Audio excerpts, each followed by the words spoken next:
So about a week or so ago, I was able to do a mother-daughter portrait session.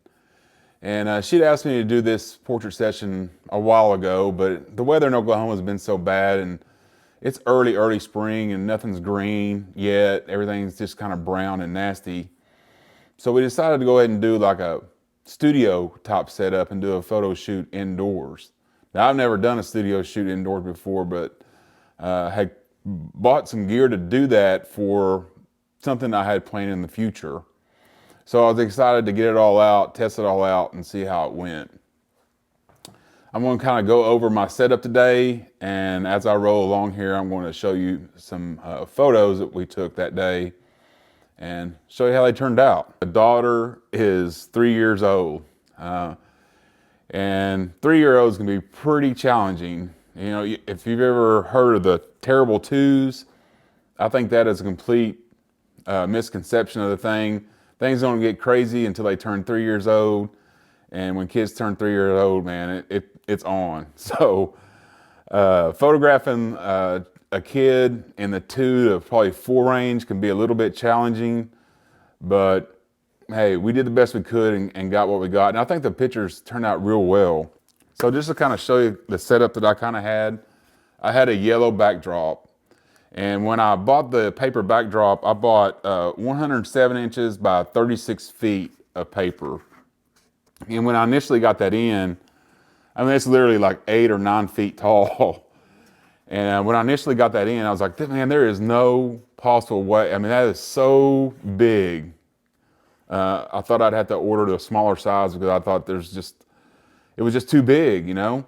But when I got it all laid out, got all my equipment out, and got my subjects on that paper, it ran out of room real quick. So if you're looking at paper, the bigger the better, as long as provided it can fit in your space that you're going to be doing your portrait session. But I was thankful that I had that much width.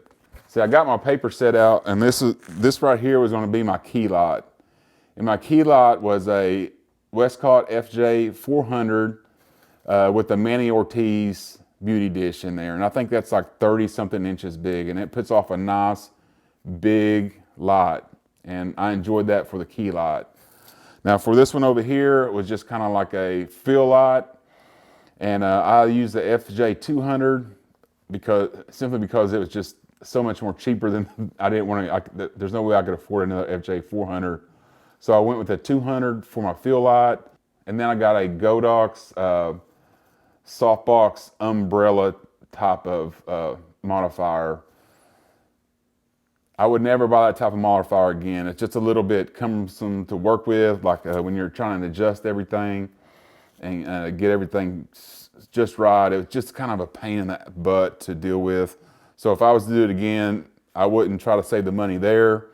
I would go ahead and buy just a regular light modifier softbox with a Bowens mount type thing. In the back here, I had a Westcott strip box 1x3. And what I wanted to do with this one is create a little separation, shine the light on my subjects and create a little separation between them and the background.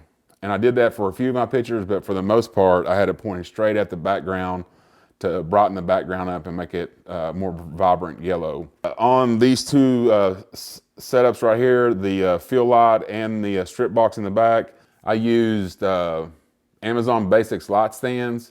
Would never ever recommend Amazon Basic light stands for anything like this.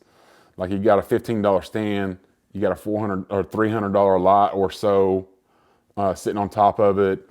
They're wobbly, they're weak, they're not very good. So learned my lesson there, sent them things back as soon as I could because there's no way I'd ever purchase those again. So, you know, if you're gonna be setting up this much equipment and have this much money invested in your setup, yeah, you better it's best just to get the better light stands. You won't regret that. When I was going to take the pictures, there was, you know, this mother-daughter. The daughter's 3 years old, can be a little bit of a handful, as all kids that age can be. I like to take these kind of moody portraits, you know, where you get a little bit of shadow and you get to set everything up just right.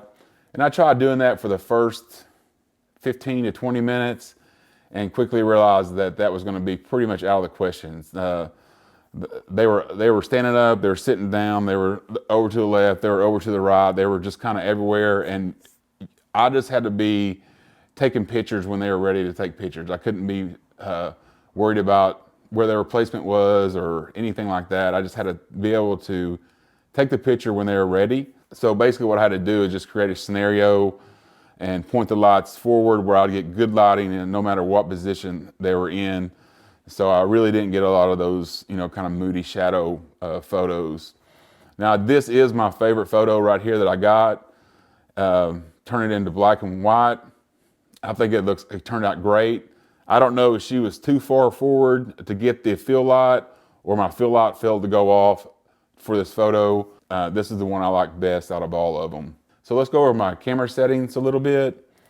Like I started off at ISO 100, of course, and my f-stop was like between 5.6 and 8, somewhere in there.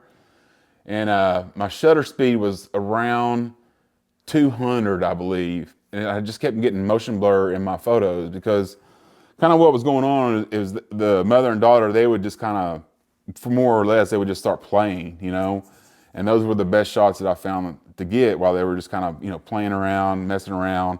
And I would take the shot, but I kept getting a little bit of motion blur in there. So what I wound up having to do, and it took me a while to figure it out, is I had to up my shutter speed and then up my ISO just a little bit to make sure I got the perfect exposure. But that's what I wound up having to adjust during the photo shoot to make sure I got everything just right.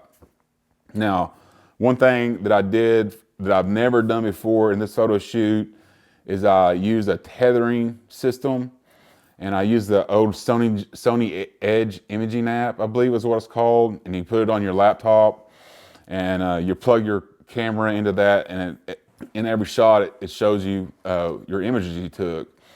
And the reason I did that is because I had taken a few test shots before, and even on the back of the camera, and even though the A7R5 has a pretty decent screen, you really just can't get a really good look at what's going on in the camera. At least I can't.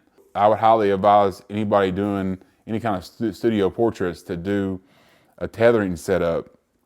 It kind of lets you dial in the right exposure. It gives you a better idea of kind of what's going on with your photos. And it also gives the client positive reinforcement as we go along. Like I was able to say, do you like this? Do you like that? This looks good.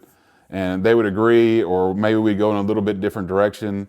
And it kind of gives everybody a sense of what's going on. And it was really helpful, I think, for this photo shoot. You have to be real careful with it though, because, you have your computer and it's hanging on by a USB-C cable, and you're kind of moving around, and people are moving around, and there's a trip hazard, and there's a knock your computer on the floor hazard. There's all this kind of stuff going on. So you have to be careful of what you're doing, but it's highly worth setting up if you have the opportunity. But all in all, it's just a great time. I had an awesome time doing this. I hope I get to do it again soon. She showed them all. She showed these pictures all over the Facebook or whatever, and everybody seemed to enjoy them. And man, I think they came out great, and I'm super proud of them. So anyway, that's just a look at a photo shoot that I did a few weeks ago. Hope you've enjoyed the video. If you learned something, make sure you go ahead and hit that like button. Subscribe if you want to. Thanks for watching, and we'll see you on the next one.